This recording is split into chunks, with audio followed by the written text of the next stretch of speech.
مالدار سب عاجز ہیں اللہ کی نعمت کے سامنے. ایسی لاکھوں نعمتیں ہیں، مگر ایک نعمت میں آپ کو تذکرے کے طور پر عرض کرتا ہوں، یہ جو سانس ہے، سانس.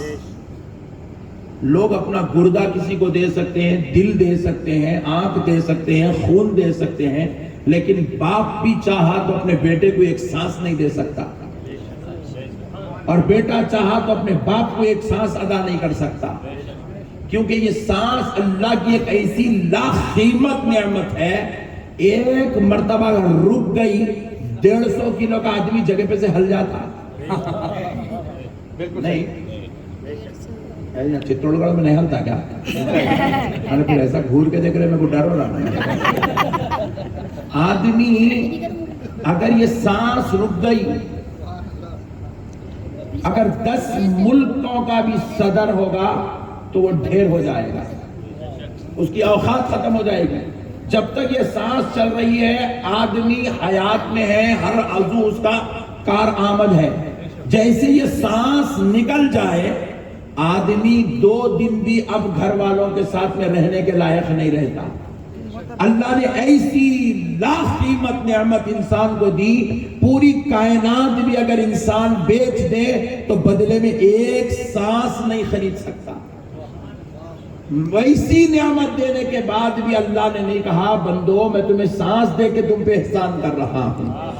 اللہ نے نہیں کہا میں تمہیں زندگی دے کے تم پہ احسان کر رہا ہوں. اللہ نے نہیں کہا میں تمہیں بیوی بچے دے کے تم پہ احسان کر رہا ہوں. اللہ نے نہیں کہا 9 مہینے پیٹ میں رکھنے والی ماں دے کے میں تجھے احسان کر رہا ہوں. اللہ نے نہیں کہا میں نے تجھے 80 سال 90 سال 70 سال کی زندگی دے کر میں نے تجھ پر احسان کیا.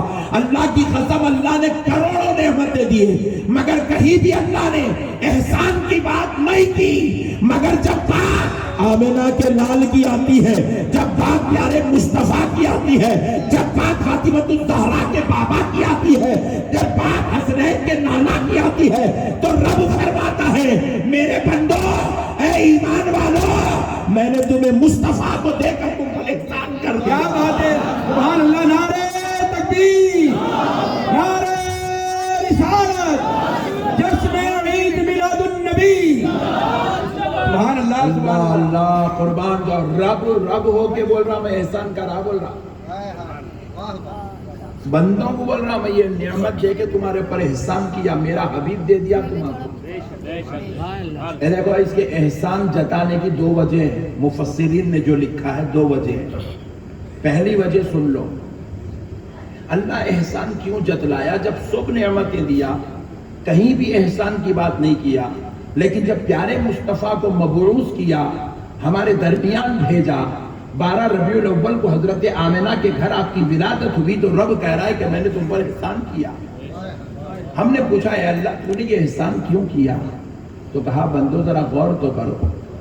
کیا بات، آج تم مسلمان کہلا رہے ہو، نمازی کہلا رہے ہو، متقی کہلا رہے ہو، پرہیزگار کہلا رہے ہو، شریف بیٹے کہلا رہے ہو، عزت دار باپ بنے ہوئے ہو، اچھے شوہر بنے ہوئے ہو، مسجد کے نمازی بنے ہوئے ہو، میدان کے غازی بنے ہوئے ہو، قرآن کے قاری بنے ہوئے ہو، حدیث پڑھ کے تم نے شارح حدیث اور جمع کر کے تم محدث بنے ہوئے ہو، تم مقرر اور مولانا بنے ہوئے ہو، تم امیر اور رئیس بنے ہوئے ہو، کعبے کا طواف کر رہے ہو. بندو ذرا غور تو کرو تم نے کیا کیا نہیں کیا ہے. جتنے تم کام کر رہے ہو، کوئی داڑھی رکھا ہوا